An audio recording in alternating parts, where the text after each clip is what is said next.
Railway मंत्री माननीय अश्विनीजी वैष्णव साहेब यांना भेटलो। प्रत्यक्ष मुरबाड रेल्वे संदर्भात जो काही लँड ॲक्वायरसाठी 1500 करोडची रिक्वायरमेंट आहे आणि त्या बाबतीत रेल्वे मंत्रालयाकडून ऑलरेडी संपूर्ण प्रोजेक्टसाठी 862 करोड रुपये हे मंजूर झाले होते आणि त्याच्यातून 200 करोडच्या वर 214 करोडच्या आसपास काहीतरी लँड ॲक्वायरसाठी झाले होते। तर तेवढ्या याच्यात ते शक्य नव्हते आणि म्हणून तशा प्रकारची मागणी मी आदरणीय मंत्री महोदयाकडे केली।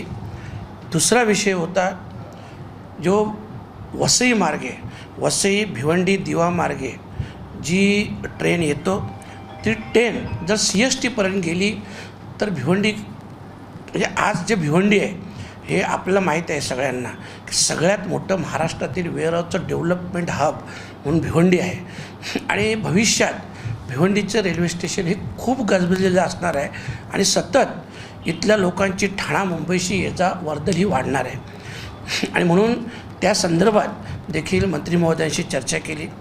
दोन्ही विषयात त्यांनी माझ्यासमोरच फोन लावून त्वरित माहिती घेतली।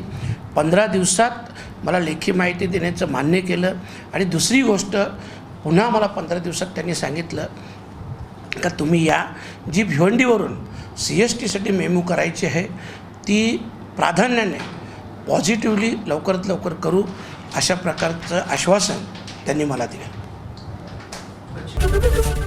ABP माझा, उघडा डोळे बघा नीट।